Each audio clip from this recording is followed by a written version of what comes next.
Good evening and welcome everyone to our second presentation. It's our Ollie and JCLS present your library services. And this is lecture 2. Tonight we'll consider inside the library. And we want to give a big thanks to Ollie for allowing us to present this information to you tonight.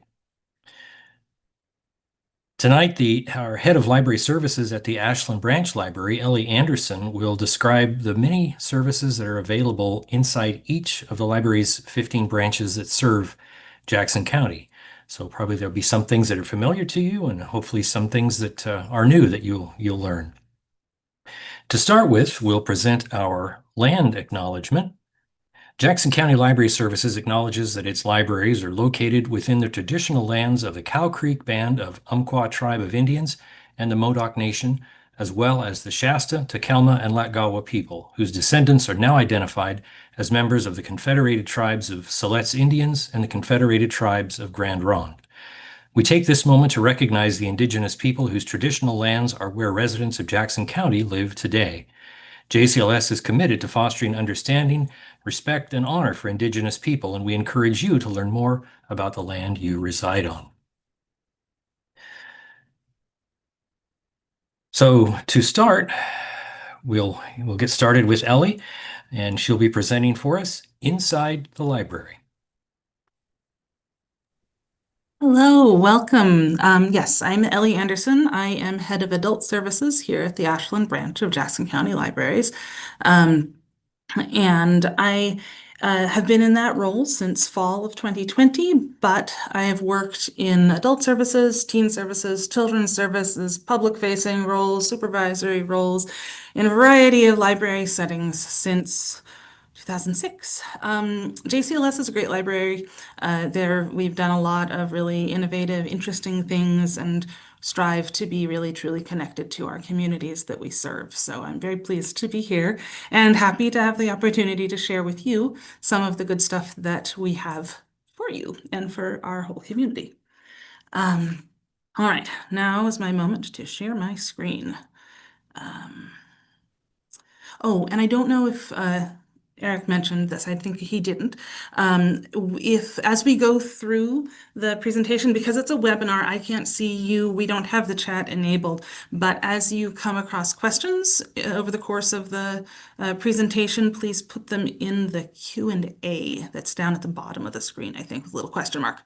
And after the session is over, we'll compile the questions, we'll get some good answers, and they'll be sent out to you, I believe, at the end of the month. Everyone who's signed up can get the answers to those questions. So that's how we're going to handle questions. But hopefully I will answer many of your questions as we go along today. Okay, screen sharing time.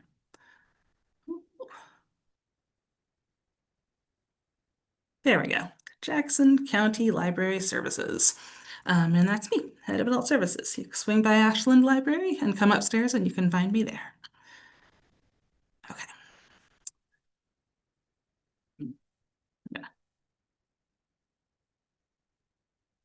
There's my next slide. Okay, excellent.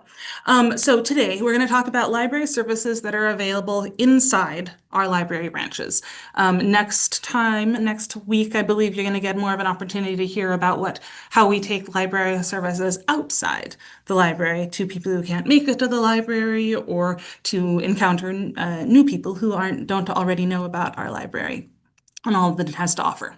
So over the next hour, here's my ambitious bullet-pointed list of things that we're going to talk about. I found that it was kind of fun to put together this list because we have so much that we do. But we're going to talk about library collections. We're going to talk about circulating library materials, libraries as public spaces, reference and research support available at your library, readers advisory, computers, technology, community resources, and public programming.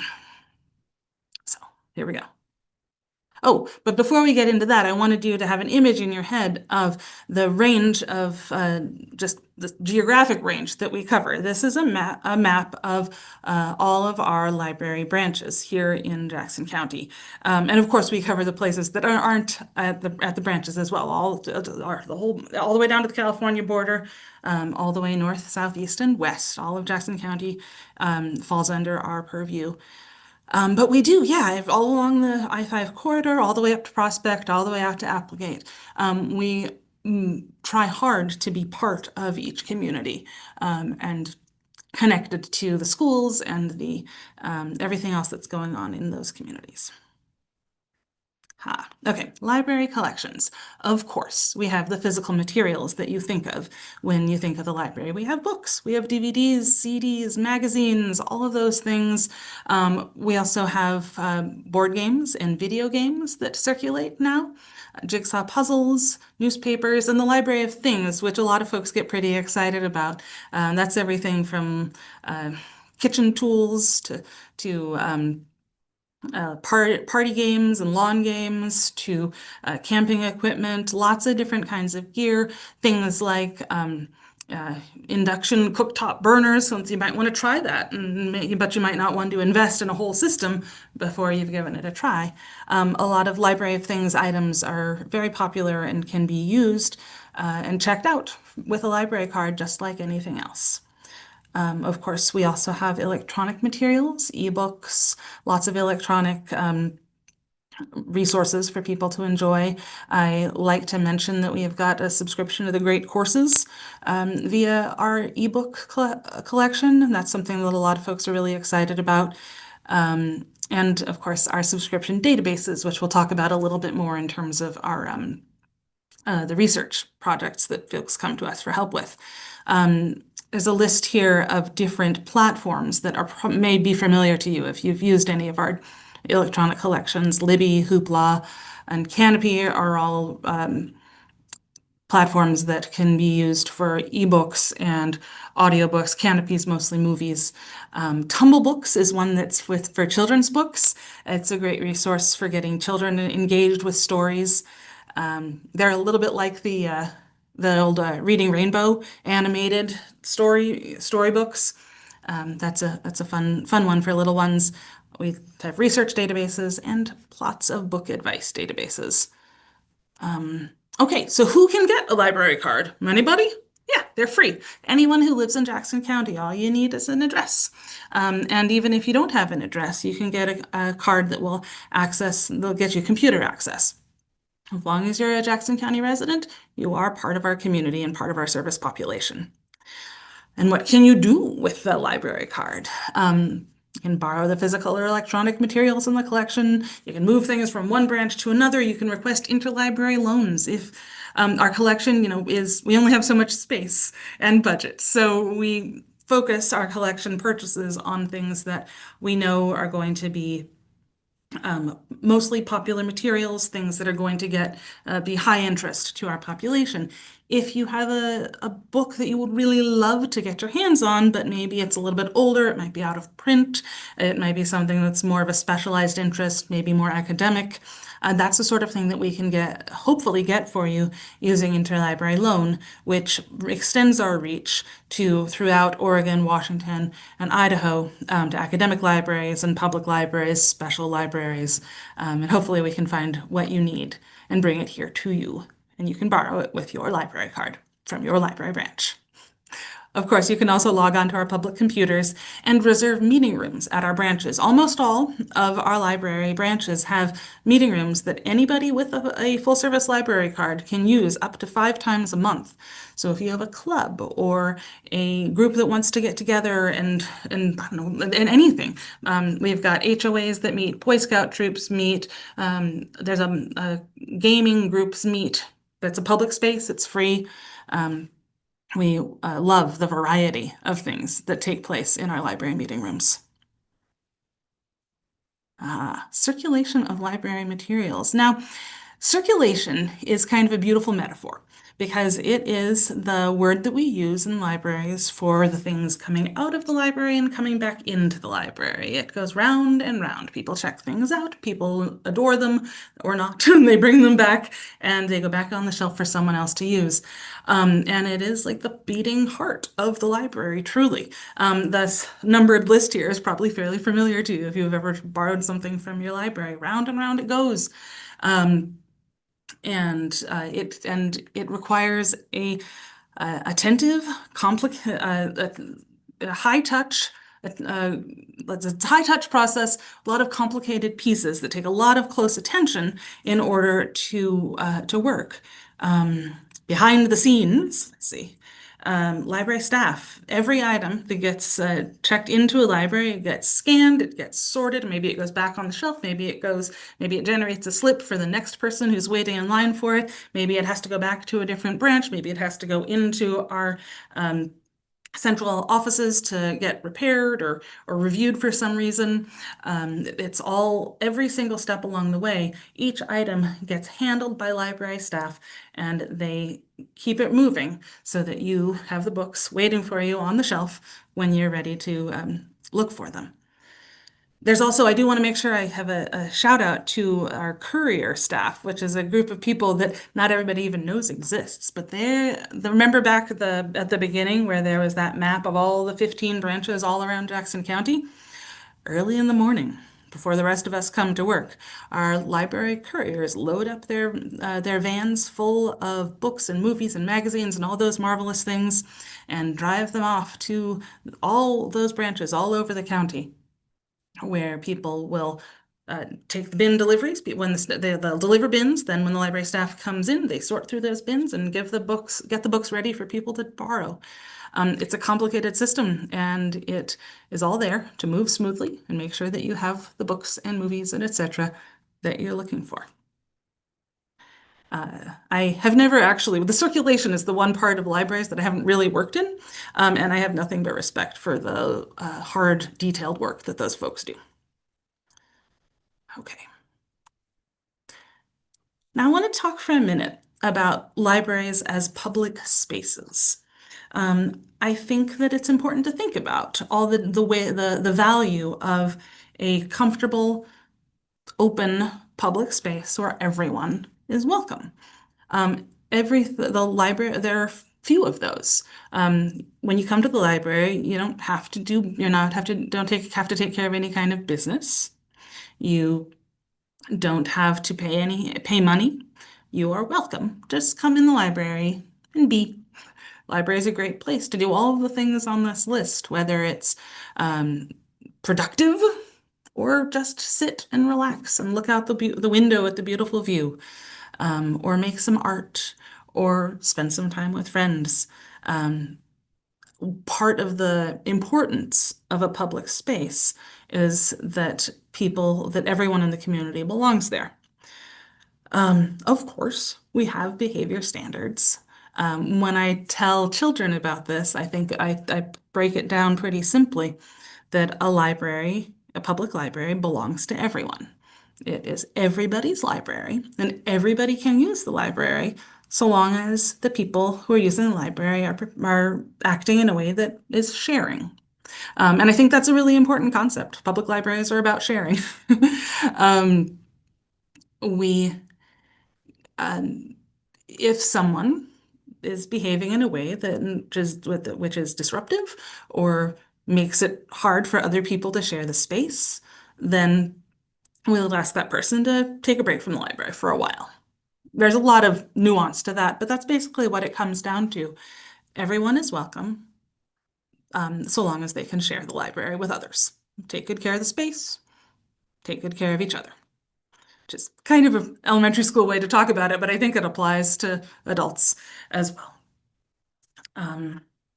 But we take the public part of public library pretty seriously. We are for our communities. We are by our communities. We are made up of community members. One of the beautiful things about working in a community library is I see my neighbors come into the building. They come to programs. They come in to browse the DVD collection. And I feel a deeper part of my community by being part of the library. And I hope that that is true of everyone who walks in the door. We are a rare and wonderful thing, a place where everyone in the community can come and meet. And we're dedicated to creating and maintaining an accessible space for all, no matter your age, your ability, your income, your identity, whoever you are, this is your place. And that is a foundational core belief of public libraries. It's what makes us what we are. Yeah. So That's one of my favorite soapboxes. But let me tell you, I'm going to move along to reference and research support in the libraries. This is one of the things that we do a lot of in the Adult Services Department, where I spend most of my time. And we are here to provide research support, reference services, and sometimes we do referrals for anybody who has a question. We are information services. That's another term that people talk about when they talk about libraries. And reference desks. So the at our reference desk. And okay, so Medford and Ashland libraries both have designated reference desks where the reference librarians will work and will be able to answer your questions. All of the other branches have trained library staff that can answer questions as well. Sometimes, though, if they bump up against a really thorny question, they'll refer that question to the Ashland or Medford librarian staff. I do want to say that reference is often something people think about for adults, but there's reference for all ages. Children with homework assignments, teenagers with nonfiction questions, any age. People can come in and we'll tailor the reference service and the materials that we recommend to the information need of the individual with the question. So. Here's some examples of ways that we manage it. Research services. If you come in and you are writing a book and you have a really long, in-depth research project that's going to take you some time, we can't do the research for you, but we can support you in your project. We can help you find useful search terms. We can show you how to use library databases. We can help you look for scholarly articles or books or other information that might be good avenues for you to explore. We can find library resources within our library or the broader library world that might be good avenues for you. We can help you organize a little bit what your project might be. So that's sort of the research support that we can do. Reference in this definition of it tends to be more of I have a question. Examples might be things like I would like to learn more about a particular health condition. What do you have on so thus and such? And we will look and see if we perhaps might have a recent book that might talk about that health condition. We might look in our online databases that we subscribe to for truly up-to-date information, because the nice thing about an electronic resource is that it updates all the time. We can look online to see if we can find some credible quality information on the topic and help you sift through the vast world of information that's out there and find quality information of a level that you're interested in to help answer your immediate question. I think people used to say a few years ago, people used to say, "Oh, reference is dead. People don't have reference questions anymore. Everybody will look everything up on the internet." And people do look things up on the internet, that's for sure. Like we'll reach into our pockets and pull out our phones and try to find the answer. But boy, oh boy, there's a lot of answers out there. And not all of them are accurate. And I maintain that having an information professional, an expert who you can come to at your public library for free and say, please help me find the real answer, the quality information. I think that's valuable, and I don't think that's ever going to go out of style. Having said that, sometimes we do referrals. Sometimes there are questions that are outside the scope of our expertise or the materials that we have available here at the public library. Sometimes I listed there the Genealogical Society might be the best place for you to go and ask those folks because they really have a subject matter expertise. Or the Southern Oregon University over at Hannon Library, the Law Library. We're not legal professionals. We can't answer legal questions. There's things like that, places like that, the Historical Society, or some other specialized area that we might want to be able to say, this is what I think might be a good, a partial answer to your question, but you know who could help you even more? Let me put you in touch with whoever. And that I think also supports reference and research pursuits. Oh, you know what I forgot that I put on the data, put on the slides is that For local history research, for example, Medford and Ashland both have collections of local newspapers, historical newspapers going back decades, and microfilm machines. So if you are doing genealogical research, that's often a reason people will look in those, or also family history, or researching a local business, or those sorts of things. Those are uh, often useful tools, and our librarian staff can help you put and help you get set up with the microfilm and help you do a search for that kind of information. All right. So we subscribe to databases. We subscribe to those ebook resources, and we also subscribe to information databases. The word databases is often kind of a dull word, but these databases are pretty fantastic. We've got more than 40 of them. They're free to anybody with a library card. They reflect our physical collection. So we have things that are more scholarly databases. We have business-oriented databases. If you're someone who is looking to start a new business and you want to see, okay, I'm going to start a flower shop. What other flower shops are there in my area? We've got a database. We can look that up and find you a list and find you where they are, where they're located, how much money they make each year, that kind of thing. That's easy to find. There are literary databases if you're someone who's looking to go into writing, publishing, or if you're just someone who wants to find a good new book. We have databases that help with job skill building. We've got resume resources, sample cover letters, that kind of thing. We've got some homework help databases that are from grade like third grade all the way through adult learners.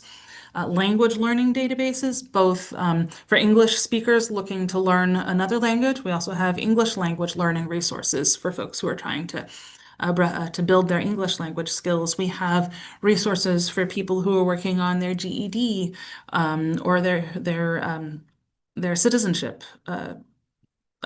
work. There's lots of different things. There's hobbies, things, just general interest databases. Databases for every age. Like I said, reference is not just an adult pursuit. We've got a couple of really great ones that are basically like encyclopedias for elementary school age, and the reading level is just right for that age. There's one that's middle school age and high school age. So, and we have the ones that cover opposing viewpoints. So it'll pick a hot topic and have essays on either side. And that's a really great critical thinking skill building tool, especially for high school students. Most of these databases can be accessed anywhere if you've got your library card. Not all of them. There's a genealogy database, and I think another one that you have to use in the library. But almost all of them, if you've got your library card, anywhere you've got an internet connection, you can log on and get access to all of these excellent sources of information from in your pajamas if you want to. You get to them by going to jcls.org, the library's website, and you can scroll down a little bit and you'll see a little box that says databases. I also included our information at jcls.org email address. That is a really great way to reach a librarian. That's checked every day by the adult services staff at the Medford and Ashland libraries. And if you have a reference question, you can type it right in there, and we'll get back to you with the best information we can as soon as we can. There's also, if you want to know more about how to use these databases or have an overview of what different ones are for, or if you have a question about what might be the best one for you to use for your research project, then you can type that into the email, you can give us a call, or just stop by, and we'd be happy to spend a little time giving you a tour of your resources. All right, next. Yeah. So reader's advisory is a very library jargon kind of term. It basically means book recommendations. What do I read next? And it's one of the most fun kinds of questions that we get. So please never hesitate to come up to your library desk and say, hey, I just read what did I just read? I just read something I loved. This is what it was. These are the things I loved about it. What should I read next?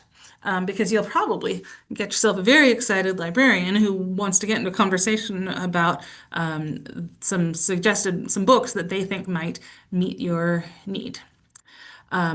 So there are a lot of different ways to go about this. There's databases, like which you can find that same way, jcls.org databases, and books and authors is a really great one for you can learn more about books. It's also a good one if, for example, you know a kid who's doing or has to do a research project about an author. That's a way to find out more biographical information about those authors, other than just going to Wikipedia or something like that. Novelist is a really neat resource that does that reader's advisory thing. If you type in "I love Jacqueline Woodson," and they'll say, "Ah, here are several other authors like Jacqueline Woodson," and it would give you some suggested books to explore and see if that's what you would like right now. You can also type in certain characteristics of a book that you would like, and they'll give you some suggestions. Teaching books is intended for parents and teachers to use with children for book recommendations. It's another really excellent resource. JCLS Discovery is a service that we do where anybody can fill out a brief questionnaire, and then within a few days, library staff will email you a list of suggestions of books that they think you might be interested based on that questionnaire. And then you can place holds on those to check out from your library.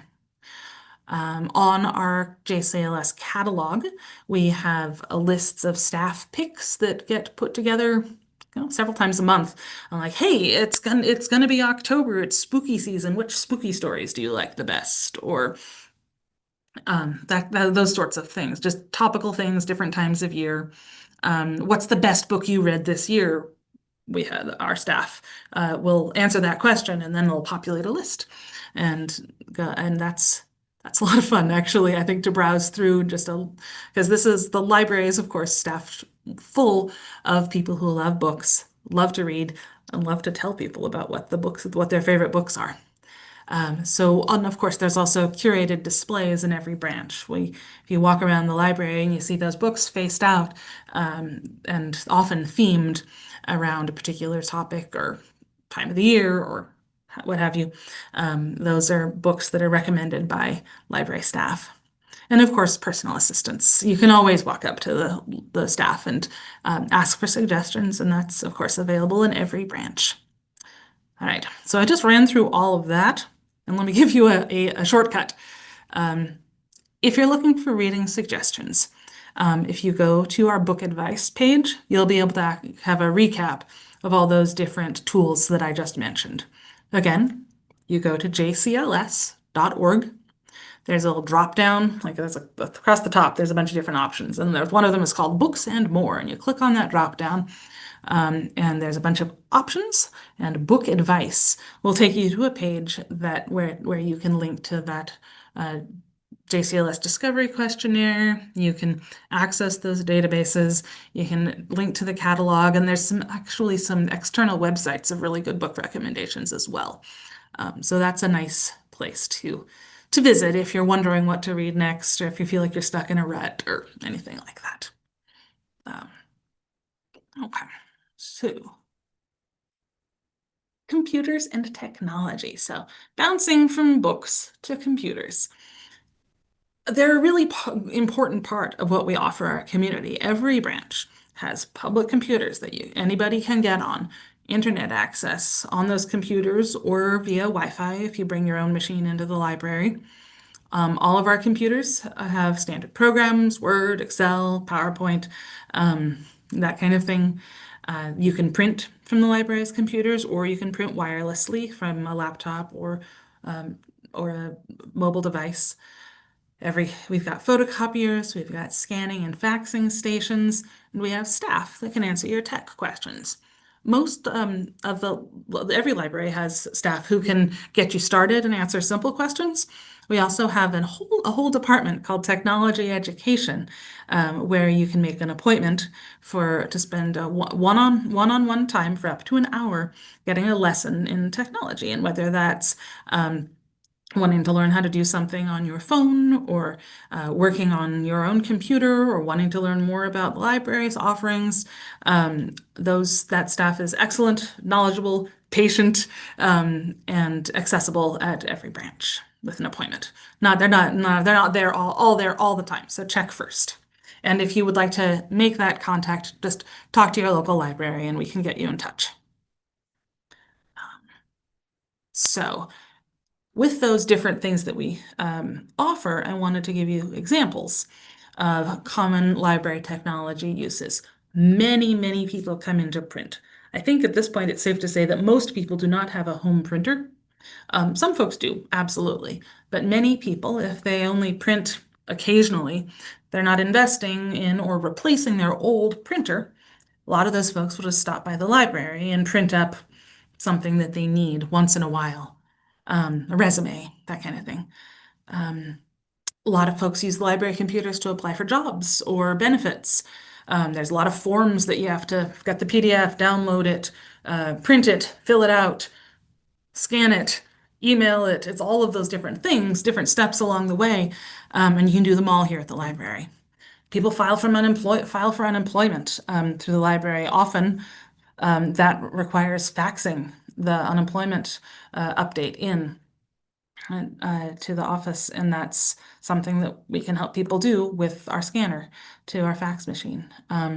People come to the library to make purchases. People buy plane tickets here. People absolutely come and use our computers for entertainment. They want to watch a movie or some videos or listen to music. People use the computers for gaming. Lots of different age groups do that. People take online courses.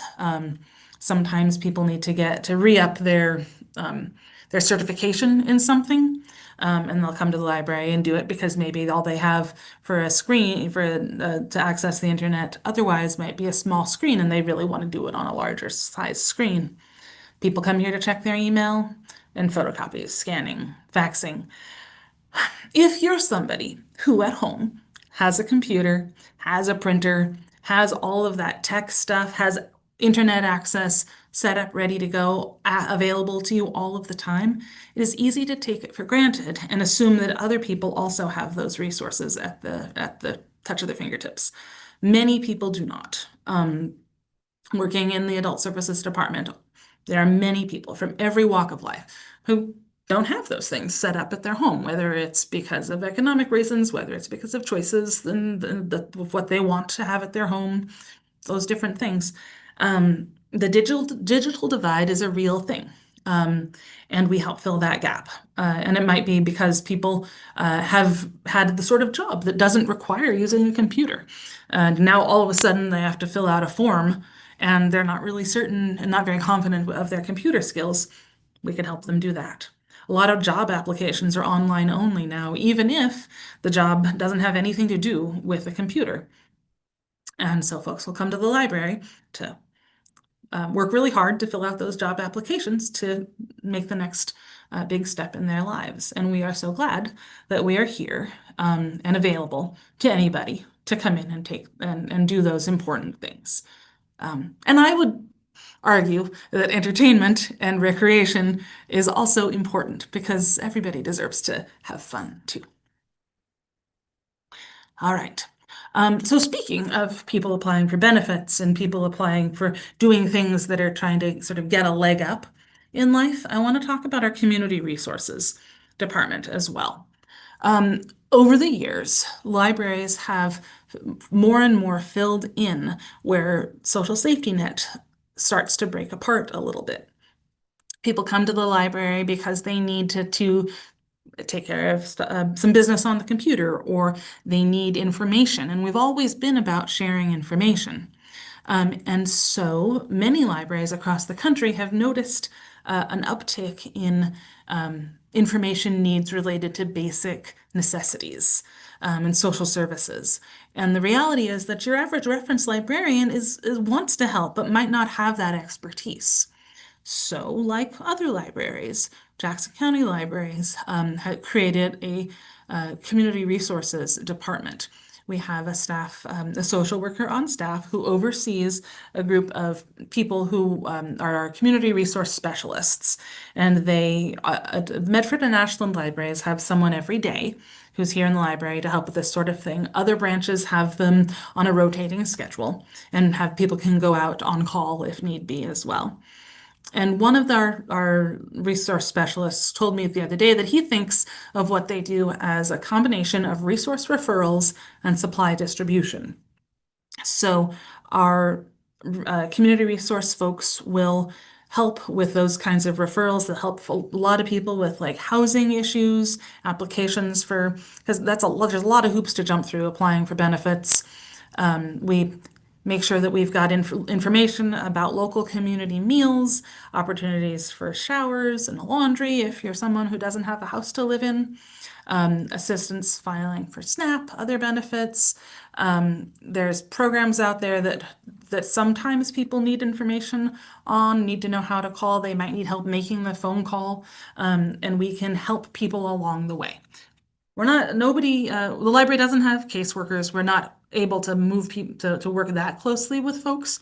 We are often, when we're lucky, able to connect people with the resources that they need, or an agency or an individual who can help them fulfill some of those basic needs. Um, and when it comes to just what do you need today, we also have some things on hand, some basic non-perishable foods, those sorts of things, hygiene items. Sometimes we have clothing or shoes, bus passes. Every month we have a grant, we get bus passes and we run through them really fast because transportation is such a basic need. Some basic first aid, ponchos and hand warmers for wet and cold times. We Our libraries all over the country are stepping up and fulfilling these kinds of things. And JCLS, I think, to its credit, several years ago saw this need and created a department that could specialize in it and help make sure that the support we're giving our community in that way is really high quality and consistent. But the most important part of the community resource specialist job is building relationships with our patrons. Sometimes people are having a hard time staying in the library. Sometimes people are having a hard time with the sharing that I talked about before. And if we already have a good working relationship with someone, we can say, hey, seems like today's a rough day. Maybe it's not a great library day for you, huh? Come back tomorrow. And sometimes that works. But if the first time we're ever talking to somebody is to say, you can't be here, that is often not a very constructive conversation. So our community resource specialists build those relationships and find ways to help people little by little over the course of many days and maintain access to library services to as many people as we possibly can. Okay. Public programs is, I think, the last thing on my list, and I confess that I have several slides on this one, partly because it's part of my favorite, one of my favorite things that we do. I really think that at its core, library public programs are about community building. When you're someone who comes to a library program, maybe you're new in town, maybe you're on your own, but you're sitting in a room full of other folks listening to music, learning how to make a craft, playing games, learning something, interacting, you're feeling less alone. You're feeling integrated into the community. And yes, we are here, as our mission says, to connect people to information, to ideas, and each other. We're here to learn, we're here to grow together. And the together is really an important thing when I'm thinking about what kind of programs I want to offer at my library. We're here to learn about other organizations.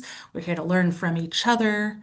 We provide free entertainment with a focus on learning. I used to have a colleague who called library programs the democratization of entertainment. Because say you're somebody who can't afford a ticket to the Rogue Valley Symphony. Well, you can come to the library on one Thursday, the Ashland Library, for a plug for my branch, one Thursday a month, and we've got musicians from the symphony who play here in the library for free for everyone. And I think that kind of access to art is really a beautiful thing that we can do in our public space, um, where everyone is welcome. Okay. We do programs for children, story times, crafts, STEM, which is, of course, science, technology, engineering, and math. And yes, some people go with STEAM for the arts, but see the crafts part in there too. We got arts too. Don't worry, we're not forgetting them.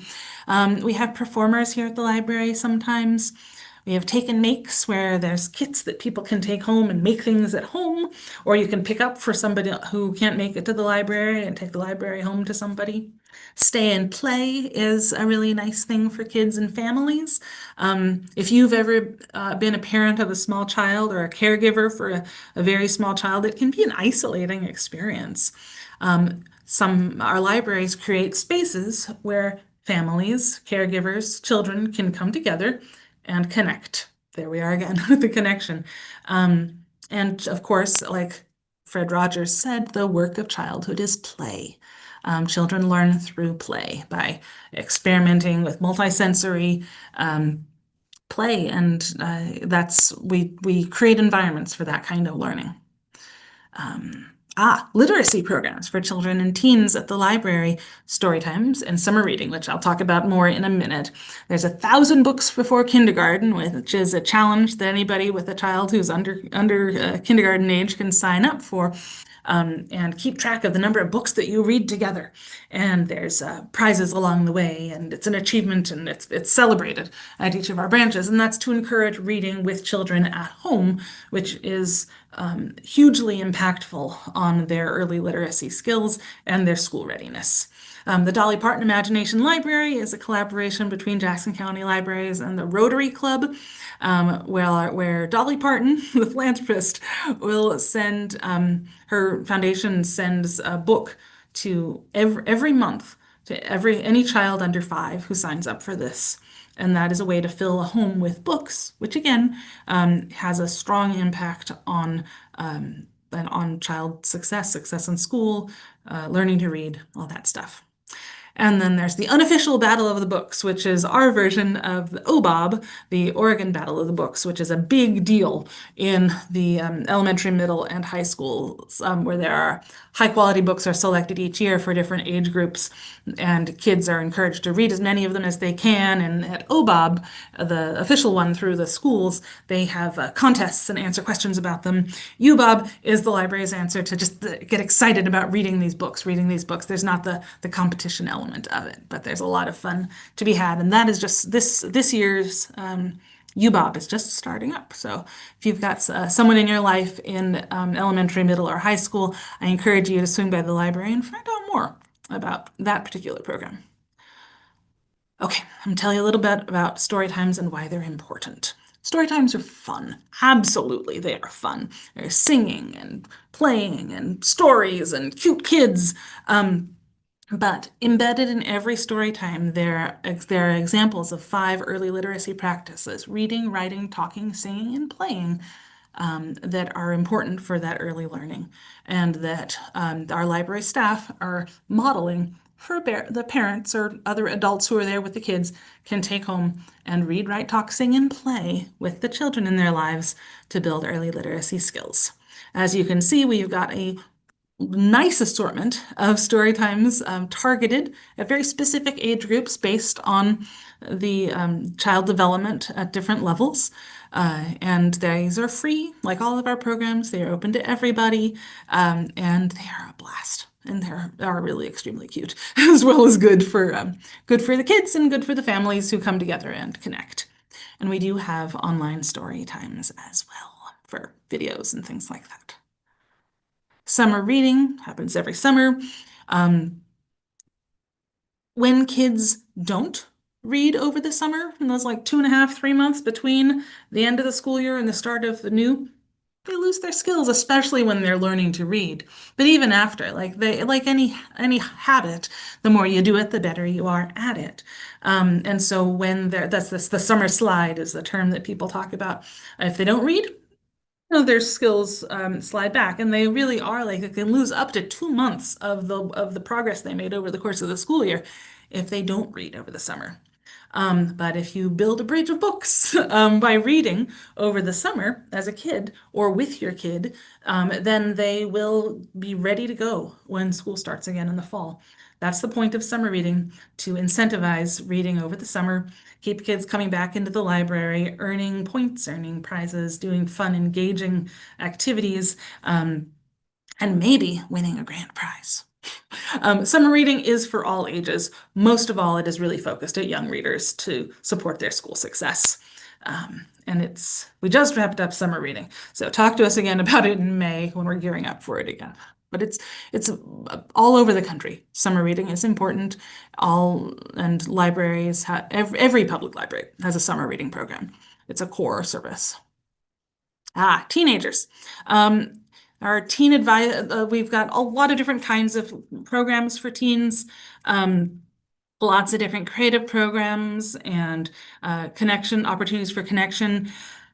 Libraries provide a really important third space that's not school, that's not home, it's somewhere else. The teenagers can come and interact with each other, interact with caring adults, and grow because it's such a time of growth and self-discovery. A lot of teens also struggle with mental health. It's hard to be a teenager. And so having a place to go for in-person interactions with other teens, with peers, with mentors, to play games, to make crafts, to interact and build. There's volunteer programs, lots of things, is really valuable for those uh, people, the teenagers in our community. Adults. So this is what I focus on these days is adult programming. We offer all of these different things that you see before you. And like I said, really what we're doing with all these exciting ways to learn and grow and connect and expand our minds. Also, we're building connections and building stronger communities through this work. Um, let's see. I also wanted to tell you about Rogue Reads. Now, Rogue Reads is coming up. If summer reading is really focused towards supporting kids and reading and learning and growing, Rogue Reads is an annual program that is geared more towards adults. And there are two books chosen this year. We've done it a little differently in the past, but this coming year there will be two books. That one is a book that's an adult novel, and one is a book that is a picture book to be read as a family. And the goal each year is to promote literacy and intergenerational book-centered discussion, as it says, and to foster a sense of community by bringing people together for around a shared story that we're enjoying as a community and asking questions about as a community and grappling with issues within and using that book as a vehicle for connection. There's book discussions, there are engaging programs, hands-on programs, lots of different things for all ages around the themes within each book. And I asked, and I can't tell you what the books are going to be for this winter, which is when Rogue Reads happens from December through February. And I'm not allowed to tell you exactly what the books are yet because they're going to make a big announcement in the next couple months, I think. But they said I could give you a hint. And the hint is that the adult title is a recent popular title where an octopus is a main character. So you can guess. It's probably a book that you have heard of if you're an avid reader. I think it's going to be a lot of fun. The author of that book is going to be coming to Medford to give an author talk live in February. And so stay tuned for more details and an announcement about Rogue Reads and the book coming up in the next few months, I think. It is an opportunity to we buy lots of copies of the book so as many people can read it as want to. The author will be here in February. We'll do lots of engaging programs in those cold months, so come to the library. Um, and it's a nice way to come together around a book.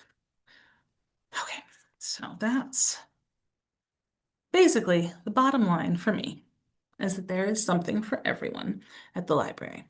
Everybody is welcome. We try really hard to offer programs, materials, things to check out, opportunities to relax in a comfortable chair and be um, the information resources if you have questions that you need help answering, technology for people to um, take care of important business or get some recreation done, and just facilitated opportunities for connection. That's what we're here for. We are the public library. Um, we are a gathering place, and we belong to the community. And we're so glad to be here for you. All right.